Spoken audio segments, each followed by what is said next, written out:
My name is Emily Kerrigan. I'm 33 years old, and this is how I took revenge on the person who destroyed my life. Someone I used to call Mom. They say betrayal feels like a knife in the back, but that's not true. It's slower, quieter. It's a poison slipped into your morning tea, day after day, until one morning you look in the mirror and don't recognize the person staring back. That was me. The courtroom was cold. Not physically, just sterile, like every feeling had been scrubbed clean. I sat there in my tailored black dress, not because I wanted to mourn, but because I wanted her to see what survival looked like. Across the aisle, in the defendant's box, sat my mother, handcuffed, hollow-eyed, and for once, silent. No one believed me when I said she used me, I said into the microphone. My voice didn't shake. It hadn't in years. No one believed she siphoned every cent I earned, that she forged my name on contracts, that she left me bankrupt by 24 and humiliated by 26. A few jurors glanced at her. One shook her head. My mother shifted, but didn't look at me. Of course she didn't. She never could. Not when there was nothing left for her to take. I kept the receipts, I continued. I kept the files. I kept the spreadsheets, the emails, the phone recordings she forgot I had access to. I kept them all, because I knew one day people would stop calling me the ungrateful daughter and start seeing the truth. That day had taken a decade to arrive. What they didn't know, what the court wouldn't hear, is that I didn't just stumble into this moment. I built it, brick by brick, lie by lie. Every time she smirked and called me dramatic, I smiled and documented it. Every time she gaslit me in public, I tucked away another piece of evidence. Every check she forged, every signature she faked, I let her. Because revenge is patient. This isn't a story about justice. It's not a redemption arc. I didn't wake up one day and find peace or forgiveness or clarity. It's a story about fire, about becoming the person I should have been before she broke me. The judge banged his gavel. The bailiff escorted her away. I didn't cry. I didn't celebrate. I just stood there, one hand on the edge of the witness box, and finally breathed. The reporters would spin their stories. Daughter exposes mother's fraud. Stage mom turned criminal. But they'd never really understand, because they didn't grow up in a house where love was conditional, where praise came with a price tag, and where success wasn't a shared joy, but a resource to be exploited. They didn't grow up being told, "You'd be nothing without me," over and over, until you almost believed it. Almost. So no, this isn't a tale of a brave daughter fighting for justice. This is the confession of a woman who let her mother dig her own grave and then stood at the edge, not to bury her, but to make damn sure she stayed in it. You have to understand, I wasn't always like this. I wasn't born angry, or suspicious, or cold. I was the girl who said sorry even when I didn't do anything wrong. The one who offered the last slice, who remembered birthdays, who forgave everything, over and over, because that's what good daughters do. I grew up in a small 2-bedroom house in Rockford, Illinois, the kind of town where everybody knows your business and nobody forgets it. My dad died when I was 9. Heart attack, sudden, ugly. I don't remember much about the funeral, just that it rained and I wore shoes that didn't fit. But I remember what came after. My mom, Deborah, was 34, a widow with 2 kids, me and my little brother Tyler, who was only 5 at the time, and she made sure everyone knew it. "I'm doing the best I can," she'd say, anytime someone questioned her. And I believed her. We all did. She was always tired, always broke, and somehow always the victim. I became the fixer early. If the bills were overdue, I'd find a way to stretch the groceries. If Tyler was acting out, I'd be the one to talk him down. If Mom locked herself in the bedroom after one too many glasses of red wine, I'd put her to bed and make excuses when the neighbors came knocking. She used to say, "You're my rock, Em. I don't know what I'd do without you." It felt like love. I got my first job at 14, a weekend hostess gig at a diner. By 16, I was tutoring after school. I wasn't trying to be noble. I just didn't want us to lose the house. Mom said we were a team, that I was the strong one, that she leaned on me because she had to. So I worked 2 jobs through college, majored in marketing, commuted from home to save money. Even though that meant dealing with her mood swings, her guilt trips, the way she clung to me whenever I tried to pull away. After graduation, I landed a steady job at a mid-sized firm. 3 years later, I left to start my own digital marketing business. I had 5 clients, a cheap office above a bakery, and more ambition than sleep. And finally, I was making enough to breathe. But I still sent her money every month, even when I was scraping by. Rent, prescriptions, a little extra for the water bill. Sometimes it was $20. Sometimes it was 500. She always had a reason, always had a story, and I always gave because I wanted to believe family meant loyalty, that love meant sacrifice, that someday she'd look at me and feel proud, not entitled. I didn't realize back then that she wasn't leaning on me. She was draining me. It started small. I noticed weird charges on my credit card. Little things at first. Nail salons, grocery delivery, gift cards. I thought I'd forgotten I'd used it. Or maybe Tyler had borrowed it. But then there were the bigger things. Maxed out limits on cards I didn't remember opening. IRS notices about income I'd never seen. When I dug deeper, I found accounts I hadn't touched since college, all with balances that didn't make sense. Signatures I didn't recognize. That's when I knew. She'd used my name, my social, my credit. When I confronted her, she didn't deny it. She just cried, sobbed, said she didn't know what else to do, that she was drowning, that she hated herself for hurting me. And I believed her, or at least I wanted to. So I paid off the debts. I canceled the cards. I let her keep the lie, that she was sorry, that it wouldn't happen again, that we were still a team, because I wasn't ready to believe the truth, that she saw me not as a daughter, but as a resource. It wasn't just about the money. It was how she told other people she had helped me build my business, how she'd take credit for things she never touched, how she'd twist stories, always just enough to make herself the center, always just enough to make me feel ungrateful if I pushed back. By 30, I had a growing company, 2 full-time employees, and a reputation I was proud of. But I also had mountain anxiety, trust issues, and a mother who treated me like her personal ATM. The final straw wasn't dramatic. It was a random Tuesday afternoon. My business account was locked. Fraud alert.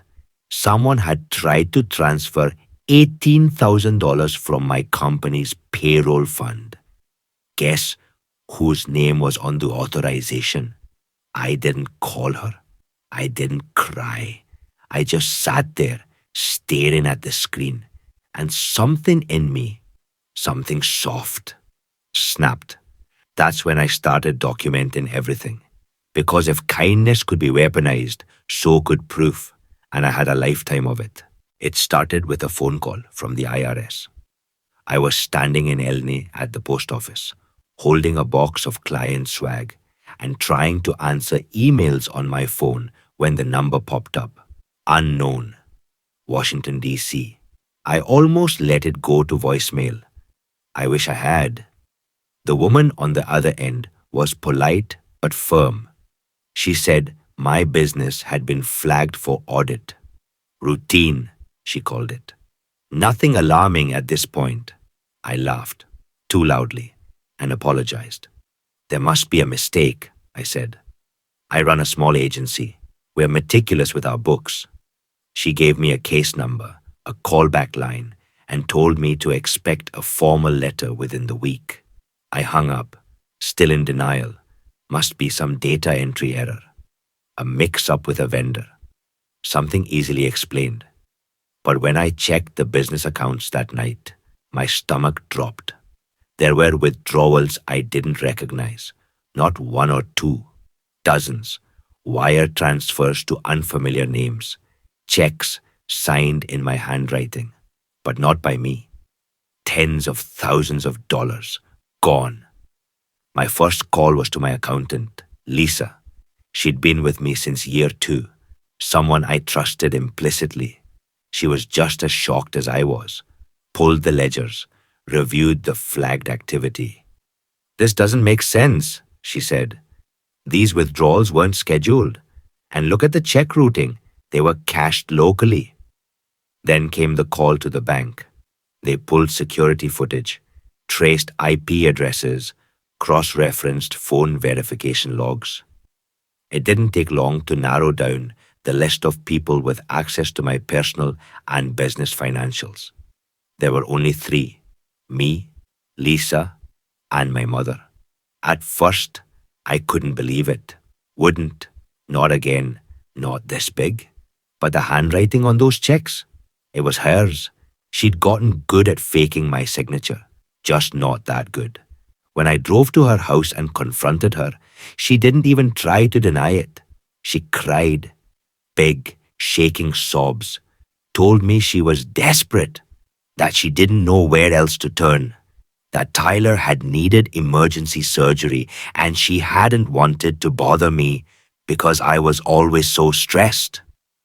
"I was going to pay it back, Emily," she whispered, her voice trembling. "I swear, I just needed time." That's when the guilt kicked in, like muscle memory, like reflex. I felt it rising, that need to protect her, to fix it, to carry the shame for her.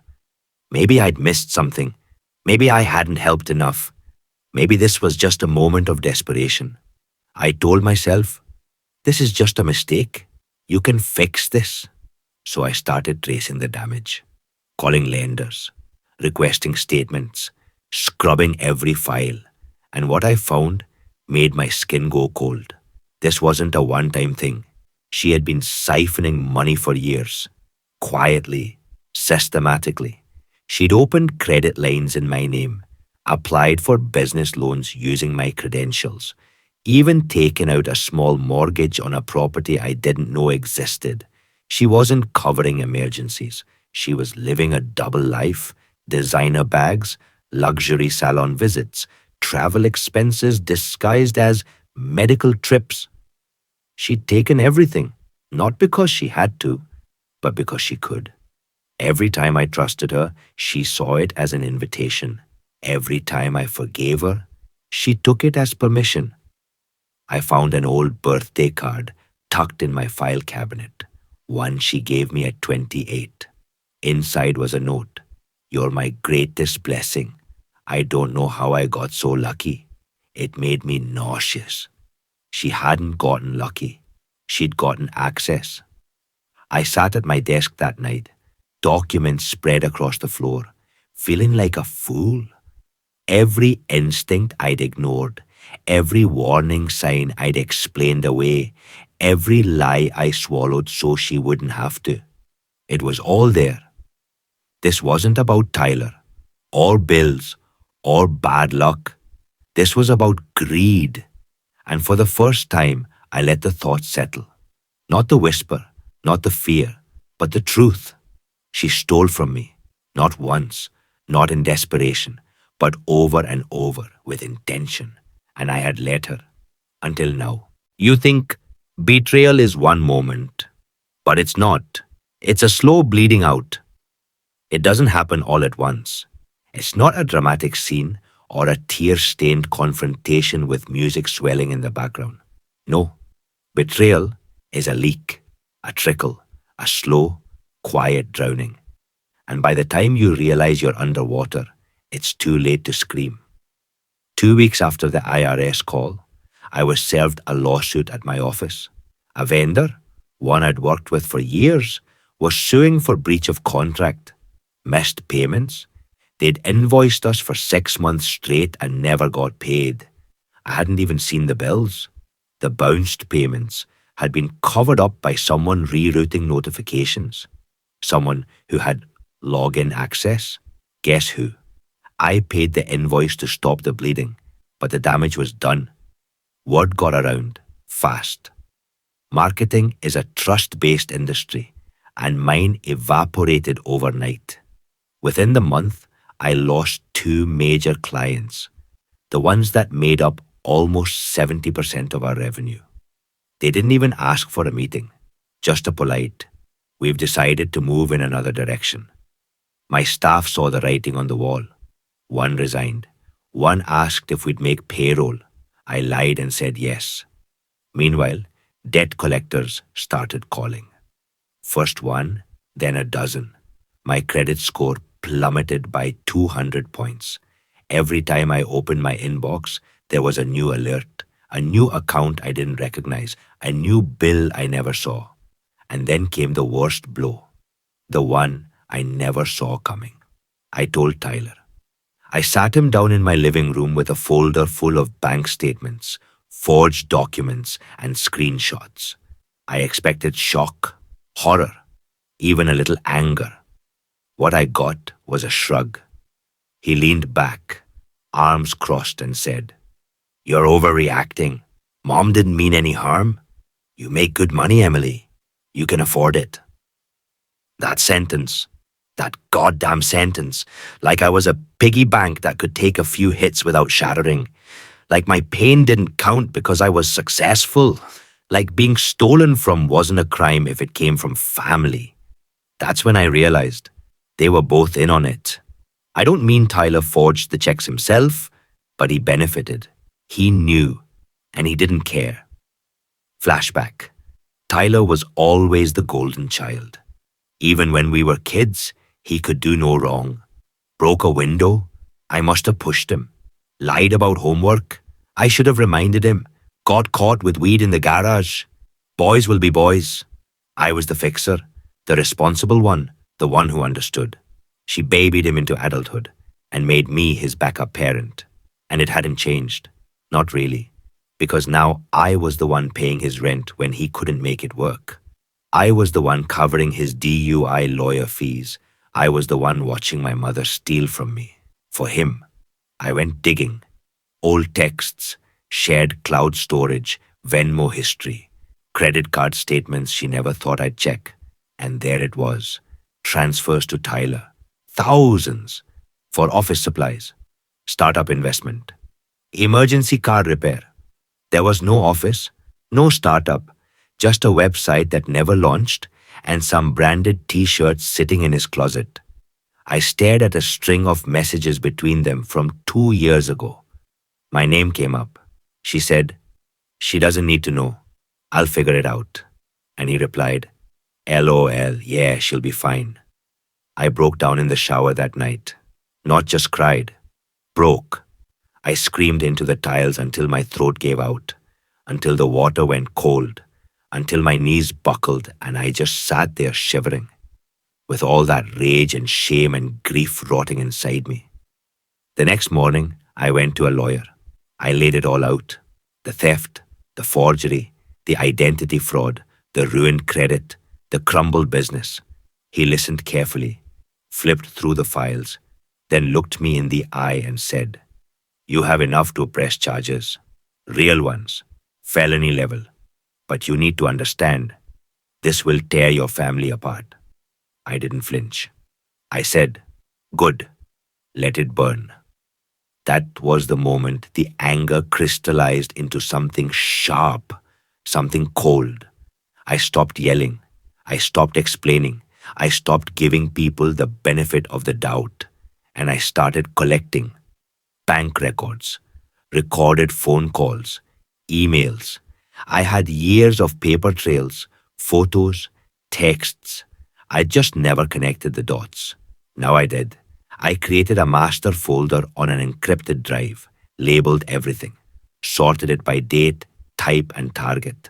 I backed it up to 3 locations, printed copies, and stored them in a fireproof safe. It wasn't just about revenge anymore. It was about clarity, about finally seeing the people in my life not as I wished they were, but as they truly were. Mom wasn't a struggling single mother who made a few bad choices.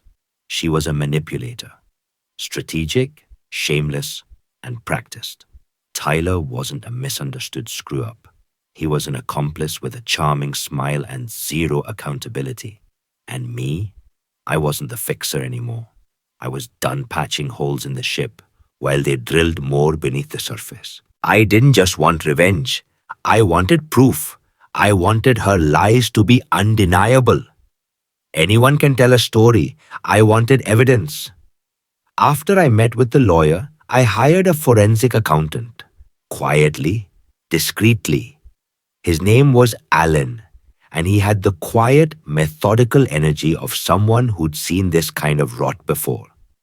He spent weeks combing through everything. My bank statements, credit pools, emails, tax records, cross-referenced accounts and IP addresses. He built the kind of timeline you'd see on a whiteboard in a crime drama. Dates, amounts, digital fingerprints. Every dollar had a shadow, and every shadow led back to her. Still, it wasn't enough. Not for court, not for closure. I needed her to confess. So I played my part.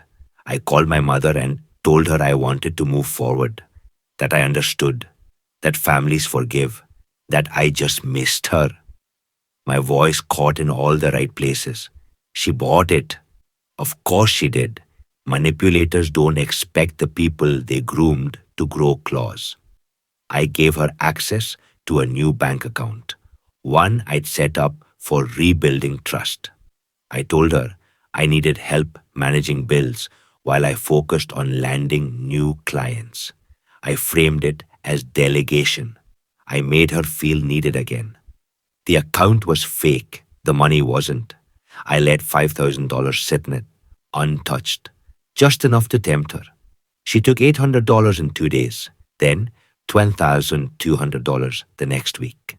I installed a security cam in my home office, logged every IP address she used when she accessed the online portal. Keystroke logging, dual device verification.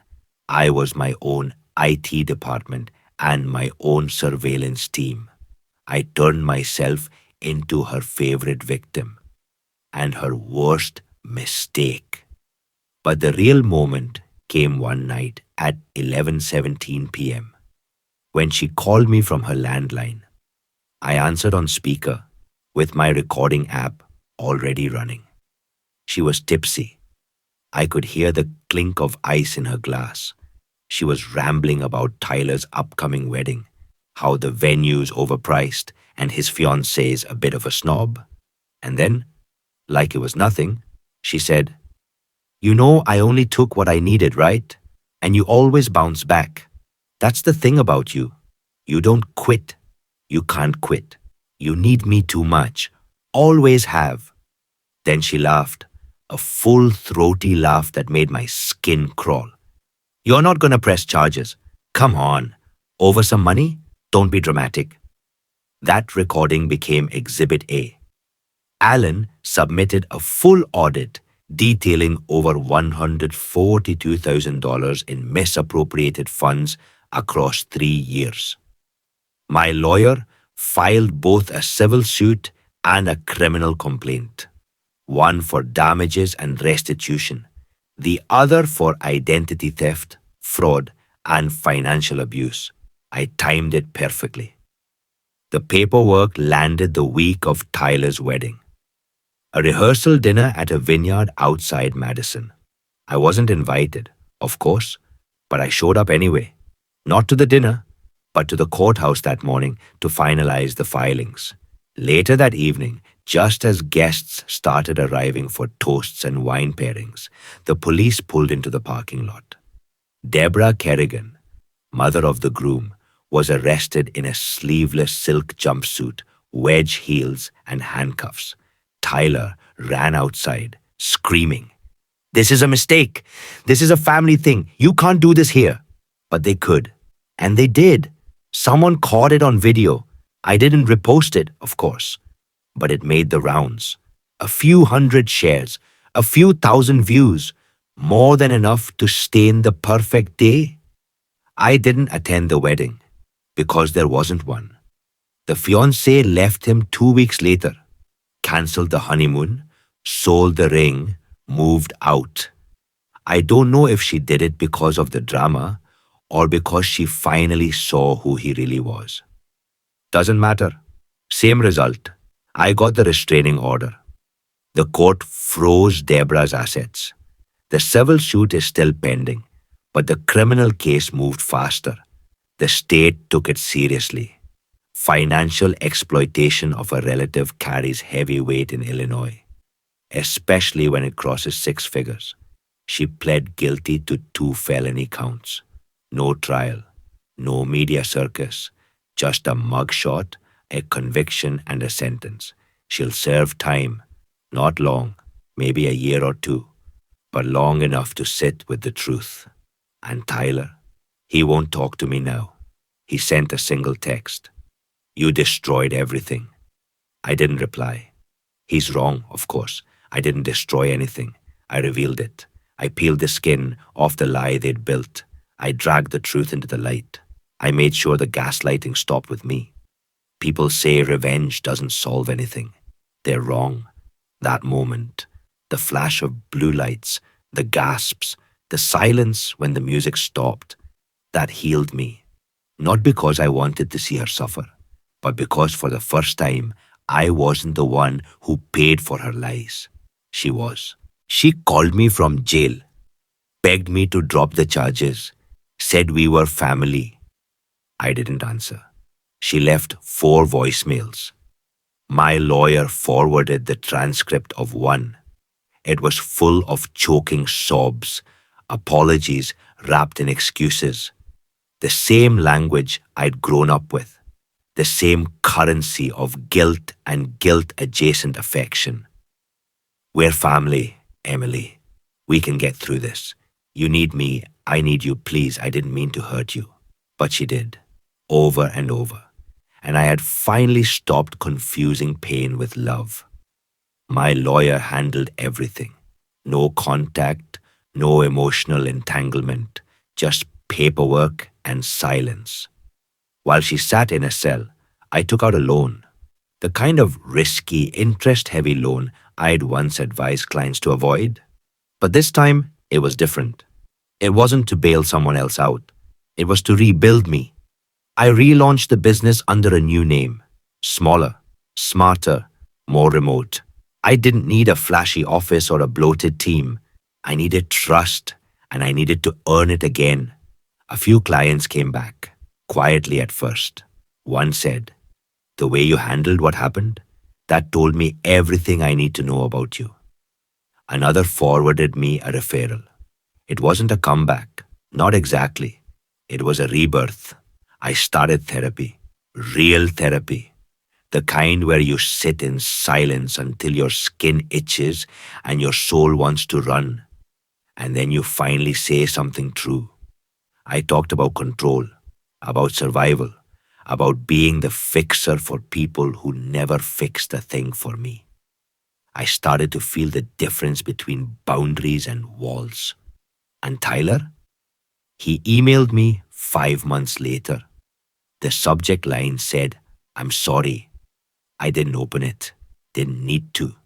Whatever words were inside couldn't rewrite what he allowed, what he enabled. I hovered over the message for a moment, then deleted it, not out of anger, out of clarity. I wasn't angry anymore. I just wasn't theirs anymore. That was the real healing. Not justice, not revenge, not even forgiveness. Just freedom.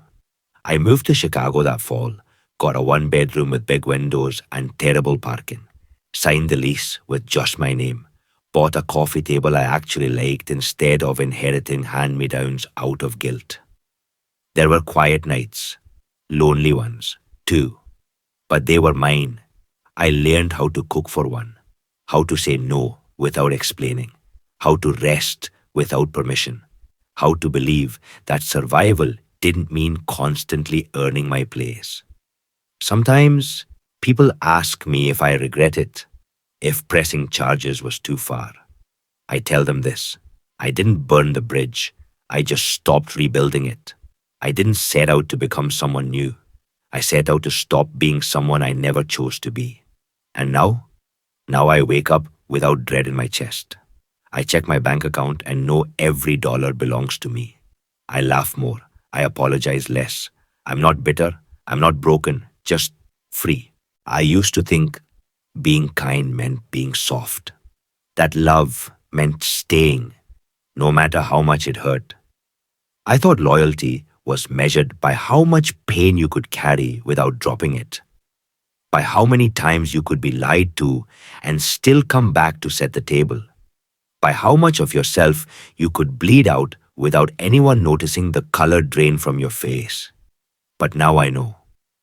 Kindness without boundaries is just self-betrayal. It's not noble. It's not love. It's just silence, wrapped in fear, passed down like an inheritance. I look back at that girl, the one who thought saving everyone was her job, who said it's okay every time it wasn't. And I don't pity her. I thank her. She was the reason I survived long enough to outgrow her. I gave them everything: my money, my trust, my life. And when they took it all, I gave them something else, something they never saw coming. Consequences, not out of vengeance, out of truth. Because the moment you stop excusing harm in the name of love, that's when you finally start loving yourself. That's when you become someone new, stronger, quieter, sharper, not colder, just less flammable. They used my kindness, and I let them, but they forgot. Even the softest heart can become a storm if you leave it out in the cold long enough.